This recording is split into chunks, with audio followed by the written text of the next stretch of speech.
Today, I'm going to talk to you about how to shrink thyroid nodules and goiter. And in particular, we had a patient recently that I was able to help her shrink her nodule, which is over 4 centimeters, by 73% in the first 3 months. So we're going to talk about that. And I am Dr. Tom Rofrano from the Natural Medicine Clinic in Palm Beach Gardens, Florida. I've been practicing 34 years and have seen over 100,000 patient visits, many of which these days have come in with thyroid and gut issues. In particular, we get a lot of patients with thyroid nodules. So this one patient, 36 years old, had multiple nodules. One in particular was over 4 centimeters, which is about 2 inches of the size of a plum. Imagine that in your neck. So it was very, she was very bothered by it, of course, very uncomfortable, difficulty swallowing. They did the ultrasounds, the biopsies. It was benign, but they said the only solution was surgery. She didn't want to do that, so she found me, flew down to see us, and did an evaluation and some testing. And what we found out is, and the common causes of thyroid nodules we're going to go over, those categories are, number one, deficiencies. So we checked for those, and in their particular case, she had an iodine deficiency, which is one of the more common causes of thyroid nodules. And you're going to hear or read all kinds of information saying iodine is bad for the thyroid. However, if you test low and you're deficient in it, it can be very helpful for thyroid conditions, especially nodules and goiter. And it is the #1 cause worldwide for goiter and nodules. So she was low in iodine, and as well as some other nutrients, B12, B6, some other minerals as well. Vitamin D is another one that's very common. On top of deficiencies, we look at toxins. So we check for heavy metals, mercury, arsenic, lead. Commonly I see mercury and arsenic. Fluoride, in her case, she had high levels of fluoride. So fluoride can interfere with iodine absorption in the thyroid and can then make thyroid conditions and nodules worse. So one suggestion, I would highly recommend using more of the natural fluoride-free toothpaste, mouthwashes, dental floss, and all of that, because it can have an adverse effect on your thyroid.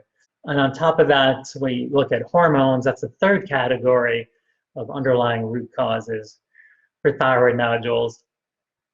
And estrogen dominance is common. So she had high levels of estrogen versus progesterone, as well as testosterone. So too high levels of testosterone. And that can all be tied in with PCOS, which is a whole other thing, but that's commonly related to thyroid issues as well. So hormones are important to check and balance those out. And there are certain supplements that we use for that, and diet. And then the next category, besides deficiencies, toxins, and hormones, we look at pathogens, infections.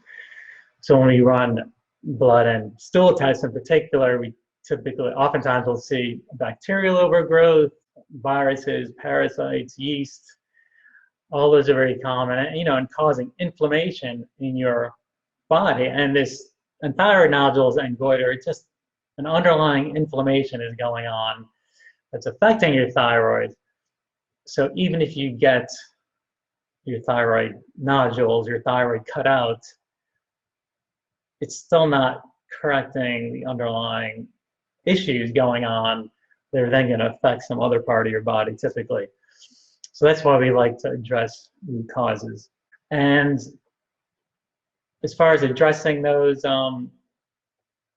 depends what you have. So if you have yeast, if you have parasites, if you have bacteria, in this case, this patient had some bacterial imbalance in her gut, so dysbiosis they call it. So we balance that out, and then after infections, food reactions are a big one, and gluten sensitivity, which is what was the case here. Gluten, she was sensitive to gluten and other foods, and that's almost always on our patients with thyroid nodules and goiter, all thyroid conditions for that matter.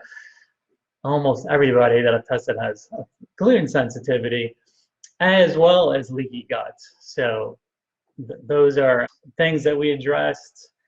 We removed the offending foods, the gluten, of course, the diet that I use that incorporates it's not only free of gluten, but gluten, grain, sugar, yeast, dairy, eggs, soy, legumes, nightshades, processed foods. I call it the free diet because it's free of those foods most commonly responsible for inflammation. And I'm going to put a link to phase 1 of the free diet in the comments below. I also just came out with the book, The Free Diet, recently, so that explains it in a lot more detail. And we have a whole chapter on thyroid nodules as well to give you some more information on that. If you want to go into more detail on what we're talking about. So out of those 5 categories, deficiencies, toxins, hormones, infections, and food reactions, we addressed all of those between the free diet, appropriate supplements, and over 3 months, let's see, her nodule, the 4.3 centimeter nodule, shrunk 73%, as well as her fatigue resolved. We're able to resolve her fatigue, her brain fog, her headaches cleared up, her digestive issues, and she had been unable to lose weight for years, no matter what she tried, and she dropped 23 pounds in the 3 months, as well as her hormones being balanced out. Let's see, her inflammatory markers, remember we talked about inflammation. Okay, so you want to be less, a CRP, that's a marker for inflammation, you want to be less than 1. So it went from 57 down to less than 1 in 4 weeks. That was in 4 weeks when you checked that. So it's, let's see what else. Hormones balanced out, and adrenal issues were also, we talk about hormones, so adrenal hormones were out of balance, and those balanced out as well. And thyroid hormones improved as well and balanced out. So the important thing is when you are dealing with something like this, you want to address all of these 5 different areas to find out what your root causes are. And to get started, the free diet is a great start because, again, you're removing those foods most commonly responsible for inflammation, gut and thyroid issues. And as far as supplements, I mean, I recommend for most everyone our functional 5, which I call it, which is a multivitamin, fish oil, vitamin D with K, magnesium, probiotic. That's what we call, like I said, a functional 5. And then beyond that, depending on your testing, on whether you're deficient in, say, iodine, B12, zinc, iron is a very common one. So we look at all these other specific nutrients as well. So if you would like more information on that, feel free to check out my book, The Free Diet, and I'll put a link to that. Or you can just, by all means, download The Free Diet Phase 1 so you can at least get started on some basic supplements, and that'll at least a lot of people see some improvements just with those steps alone. So if you have any specific questions, leave a comment below. We'd be happy to, I'd be happy to address those. I appreciate your joining me this week, and we will see you next time. Take care.